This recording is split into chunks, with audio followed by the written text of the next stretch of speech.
आप जान के हैरान होंगे और उतनी ही हैरानी होगी जितनी मुझे हो रही है। बड़ी खबर आ रही है, फेसबुक से प्रधानमंत्री मोदी का पोस्ट हटाने पर मेटा ने माफी मांगी है। कहा कि गलती से ये कंटेंट हटा दिया था, अब रिस्टोर इसको किया गया है। भारत सबसे बड़ी मार्केट है। अगर मैं बात करूं मार्क जुकरबर्ग के लिए, जुकरबर्ग के 3 प्लेटफॉर्म्स हैं। Number 1 WhatsApp, Facebook and Twitter, और तीनों बड़े प्लेटफॉर्म्स से, छोटे प्लेटफॉर्म्स नहीं है। You have to give mister Modi credit कि उनकी जो पेट्रियटिज्म है वो पहले आती है, ताल्लुकात बाद में आते हैं। मिनिस्ट्री ऑफ इंफॉर्मेशन और ब्रॉडकास्टिंग, जो कि अश्विनी वैष्णव जी का मंत्रालय है, उन्होंने मेटा के और इंस्टाग्राम के दोनों के ग्लोबल हेड्स को समन किया है। नरेंद्र मोदी एकलौता वो देश का लीडर है जो बेदाग है, जिसके ऊपर कोई करप्शन का चार्जेस नहीं है, जिसके ऊपर कोई फिक्का प्रस्ती का चार्जेस नहीं है, जिसके ऊपर कोई देश विरोधी चार्जेस नहीं है। बाकी सबके खाते आप चेक कर सकते हैं। इस वक्त कश्मीर के हालात जो हैं वो बहुत ज्यादा क्रिटिकल हैं। अफगानिस्तान साइड से ये बड़ी खबर सामने आ रही है कि उन्होंने पाकिस्तान के ऊपर हमला कर दिया है। उनके ऊपर स्ट्रेट फायरिंग की गई, उनके ऊपर लाठीचार्ज किया गया। सारे जो कुछ गवर्नमेंट कर सकती थी उस प्रोटेस्ट को खत्म कराने के लिए वो उन्होंने कोशिश कर डाली, लेकिन वो प्रोटेस्ट जो था वो खत्म ना हुआ। उसके अलावा ये भी न्यूज आ रही है कि बहुत से लोगों की जाने गई। ये बताया गया है कि अफगान तालिबान से वाबस्ता मीडिया और जराए ने यह दावा किया है कि इस्लामी अमारात से अफवाज ने पाकिस्तान के खैबर पख्तूनख्वा जिले के सूबे के जिला चित्राल में फजाई ड्रोन हमले किए हैं। नमस्ते दोस्तों, जय हिंद। हिंदुस्तान स्पेशल में आपका स्वागत है दोस्तों। Ministry of electronics and information technology ने मंगलवार को सोशल मीडिया प्लेटफॉर्म मेटा के ग्लोबल अफेयर्स प्रेसिडेंट और इंस्टाग्राम चीफ एडम मोसेरी को तलब किया है।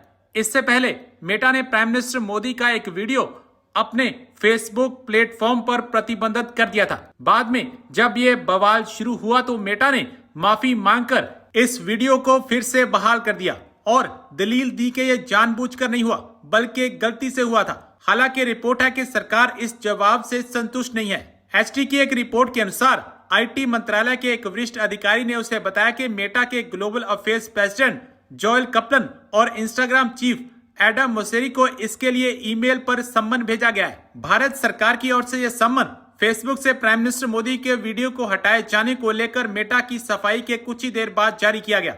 मेटा के प्रवक्ता ने अपनी सफाई में दलील दी कि कंटेंट गलती से हट गया। मिनिस्ट्री ऑफ इंफॉर्मेशन और ब्रॉडकास्टिंग, जो कि अश्विनी वैष्णव जी का मंत्रालय है, उन्होंने मेटा के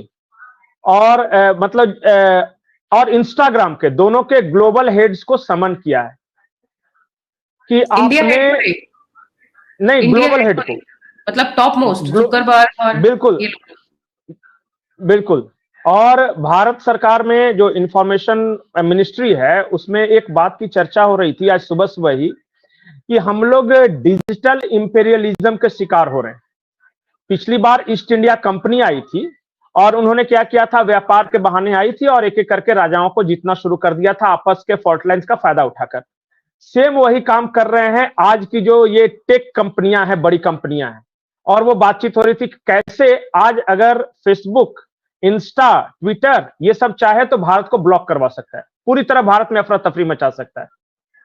तो इस बात को लेकर बहुत एक सीरियस डिस्कशन हुआ है कि जब भारत के प्रधानमंत्री की आवाज को ये सब बंद कर सकते हैं तो आम लोग की आवाज तो छोड़ ही दीजिए। वो एक खास तरह की आवाज चाहते हैं जो कि भारत के सोशल मीडिया पर हो, जो कि दीप के टाइप के लोगों की आवाज हो। एक मैं आपको पिछले 3 महीने के एक मेजर डेवलपमेंट बताता हूं। अगर आप राष्ट्रवादी हैं, अगर आप नेशनलिस्टिक हैं और अगर आपने ट्रंप की आलोचना की है तो आपके रीच कम कर दिए गए हैं और ये एक क्रॉस प्लेटफॉर्म हुआ है। मतलब कि आप अमेरिकी लाइन को टो करते हैं जो कि वो चाहते हैं, तब तो आपको ठीक ठाक व्यूज वगैरह सब कुछ मिल जाएंगे, उनके अनुसार चलते हैं तो। लेकिन अगर आप भारत के अनुसार चलते हैं, मान लिया कि ट्रेड डील हुई और आपने अगर आलोचना कर दी तो फिर वो समझिए कि आपका व्यूज कम लोगों को दिखेगा। कुल मिलाकर बस कहानी ये है। तो इस बात को लेकर भी एक कंसर्न है भारत के अंदर। उनके ऊपर स्ट्रेट फायरिंग की गई, उनके ऊपर लाठीचार्ज किया गया, सारे जो कुछ गवर्नमेंट कर सकती थी उस प्रोटेस्ट को खत्म कराने के लिए वो उन्होंने कोशिश कर डाली, लेकिन वो प्रोटेस्ट जो था वो खत्म ना हुआ। उसके अलावा ये भी न्यूज आ रही है कि बहुत से लोगों की जानें गई हैं। ये स्ट्रेट फायर कुछ अर्से पहले भी कश्मीर में किया गया था जिससे बहुत लोग जख्मी हुए थे और कई लोगों की जानें गई थी। पाकिस्तान की स्टेट ने कोई सबक नहीं सीखा, जिसको शेयर हक कहा जाता है, जिसके लिए ये कहते हैं कि ये तो हमारी शेयर हक है, हम तो भारत साइड कश्मीर भी ले लेंगे, तो क्या यही हाल करेंगे भारत साइड कश्मीर लेकर, और वहां से यहाँ आना कौन चाहता है? ये हालात देखकर कौन आएगा? और जो यहाँ लोग हैं क्या वो अब पाकिस्तान के साथ रहना चाहते हैं? ये बात भी यकीनन बहुत से लोग ये सवाल भी कर रहे हैं। इस वक्त कश्मीर के हालात जो हैं वो बहुत ज्यादा क्रिटिकल हैं। वहां पर जिस तरह से स्ट्रेट फायर किया गया है, जिस तरह से लोगों के ऊपर फायरिंग हुई है, बहुत से लोग, जैसे मैंने कहा कि बहुत लंबी तादाद में ऐसे लोग हैं जो जख्मी हैं, उन्हें हॉस्पिटल्स पहुंचाया गया है और कई लोगों की जानें जा चुकी हैं। सही फिगर जो है वो ना तो गवर्नमेंट बता रही है और ना ही जो लोग कश्मीर के हैं शायद वो भी काउंट नहीं कर पा रहे, लेकिन ये जरूर है कि पाकिस्तान में इस वक्त जो कुछ चल रहा है खास तौर पे कश्मीर को लेकर बहुत अफसोसनाक है। अवामी नेशनल पार्टी जो है, जो कि वहां की कश्मीर की पॉलिटिकल पार्टी है, उसके ऊपर पहले बैन लगाया गया, उसके बाद उन लोगों के जो प्रोटेस्ट है उसके ऊपर फायरिंग की गई। कई वीडियोस आपको वहां से मिल जाएंगी सोशल मीडिया पे, जहां से वो लोग अपने हालात बता रहे हैं, तरह तरह से उनको दबाने की, उनको डराने की, धमकाने की कोशिश जो स्टेट कर रही है वो यकीनन इनके खिलाफ ही जाएगी, उससे इनको फायदा कोई नहीं होने वाला। जो कुछ जर्नलिस्ट यहाँ के वहां पर पहुंच सके रिपोर्टिंग के लिए, उनका भी यही कहना है कि जिस वक्त कश्मीर में इलेक्शन की कवरेज कर रहा हूं, हर पोलिंग स्टेशन पे 5 से 6 वोट्स ही जो है वो पोल हुए बताए जा रहे, लोग देर से उठते हैं। जी हाँ, शहराज अहमद शराजी ये एक सीनियर जर्नलिस्ट है, उनका कहना है कि जी वोटिंग जो है बहुत कम है, लोग जो है तकरीबन अभी भी इस वक्त भी यही कहा जा रहा है कि तकरीबन 10% लोग ही बाहर निकले हैं वोट देने के लिए, वरना लोग बाहर नहीं आ रहे और ना ही वोटिंग के लिए लोग जो है वो जाने की कोशिश कर रहे हैं। बिलावल भुट्टो जरदारी हो चाहे मरियम नवाज हो, वो दोनों अपने अपनी जगह पर अपने आप को कामयाब बता रहे हैं। दोनों अपनी अपनी जगह अपनी पार्टी जो है उसके जो मेंबर्स हैं उनके लिए तालियां बजा रहे हैं, सेलिब्रेशन चल रही है। और दूसरी तरफ रावला कोर्ट में डेड बॉडीज रखी हैं। इस बात का ना तो बिलावल साहब कोई जिक्र कर रहे हैं और ना ही मरियम नवाज। ऐसा लग रहा है दोनों बिल्कुल या तो बेखबर हैं या फिर वो इस बात की खबर लेना ही नहीं चाहते कि इस वक्त कश्मीर में हालात क्या हैं और वहां पर क्या हो रहा है।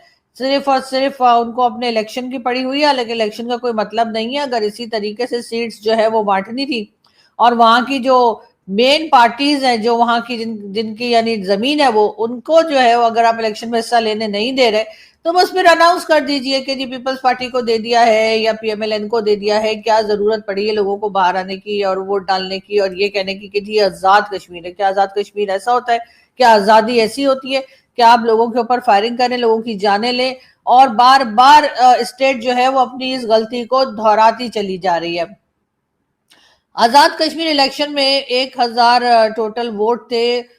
ये जो अभी रिपोर्टिंग हुई है उसका मैं आपको पढ़ के बता रही हूँ।